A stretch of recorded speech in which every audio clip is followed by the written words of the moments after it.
قلبي مشاعر أخفيها قد أشرقت الشمس عليها عن خطط لم أعبأ فيها ستكون بأيامي فرقا فحياتي قبل الحلقات تيه بضياع بشتاتي من دون نعيم الآيات نرتاد لنحفظها الحلقات. Beberapa teman menganggap mengucapkan Natal boleh-boleh saja. Ketika diberitahu bahwasanya itu dilarang, mereka tetap berdalih bahwa itu boleh-boleh saja untuk menjaga hubungan dengan sama muslim. Bagaimana cara meyakinkan mereka bahwa hal ini dilarang dalam Islam, sementara saya sendiri memiliki keterbatasan dalam memberikan jawaban kepada teman-teman. Berkaitan dengan dua pertanyaan di atas, apakah kita berdosa jika membiarkan hal tersebut? Misal ketika ada teman muslim yang menganggap mengucap selamat Natal boleh, kita hanya diam saja. Tentu nggak boleh ya, itu harus ingkar mungkar. Orang-orang muslim yang mengatakan bahwasanya boleh saja mengucapkan selamat Natal, saya berani sumpah ikhwah, orang ini tidak punya ilmu agama dan imannya masih sangat tipis. Nggak bisa saudaraku, mengucapkan selamat Natal kepada orang Nasrani sama mengatakan selamat Allah punya anak. Bagaimana bisa Anda berani ya, mengatakan Allah punya anak? Itu kalimat yang sangat berat, jangan gitu. Tidak boleh. Allah Subhanahu wa taala itu la syarikalah, tidak ada sekutu baginya. Lam yalid wa lam yulad, tidak beranak dan tidak diperanakkan. Dan Allah Subhanahu wa taala telah mengkafirkan orang-orang Nasrani dalam surah Al-Maidah, a'udzubillahi minasyaitonir rajim, laqad kafara alladziina qalu innallaha tsalitsu tsalatsa. Allah telah kafir orang-orang Nasrani yang mengatakan trinitas. Nggak boleh. Ngucapin selamat berarti selamat atas keyakinan kalian yang Allah sudah cap mereka kafir dengan itu.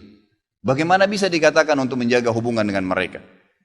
Kalau Anda menjaga hubungan dengan orang non-muslim, orang Nasrani dengan berteman, bertetangga, partner bisnis, kan gitu. Orang tua kita yang kafir kita silaturahim, tetap berbakti padanya. Kerabat-kerabat yang masih non-muslim kita silaturahim, jenguk kalau sakit, membantu orang miskin mereka, boleh saja. Tidak ada yang larang dalam Islam itu. Tapi jangan sama sekali berhubungan dengan masalah keyakinan dan ibadah mereka.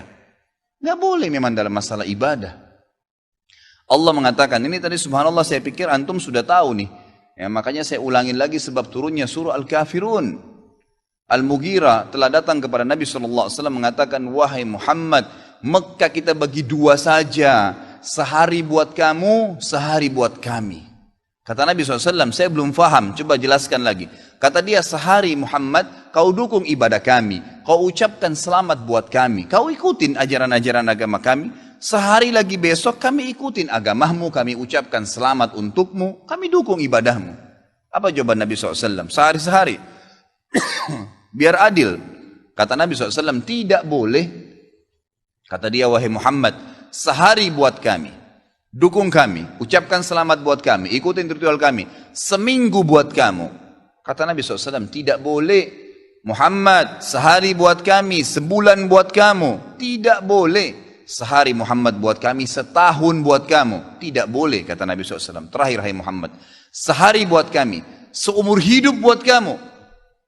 Sehari kamu ikutin kami, dukung ritual kami, selamat buat kami. Kalau pakai akal sehat, kalau pakai akal manusia, bukan akal sehat, akal manusia saja secara biasa, kan gitu.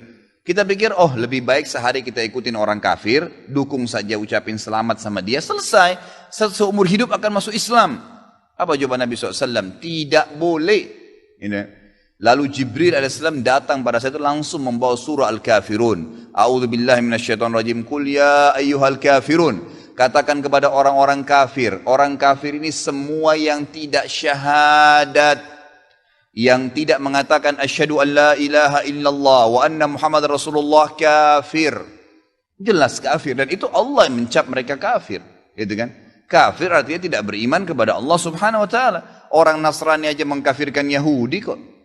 Itu. Yahudi mengkafirkan Nasrani, mengkafirkan Muslim. Kenapa orang Muslim nggak bisa mengkafirkan? Karena sementara kita jelas-jelas meyakini kenabian Musa, meyakini kenabian Isa alaihissalam.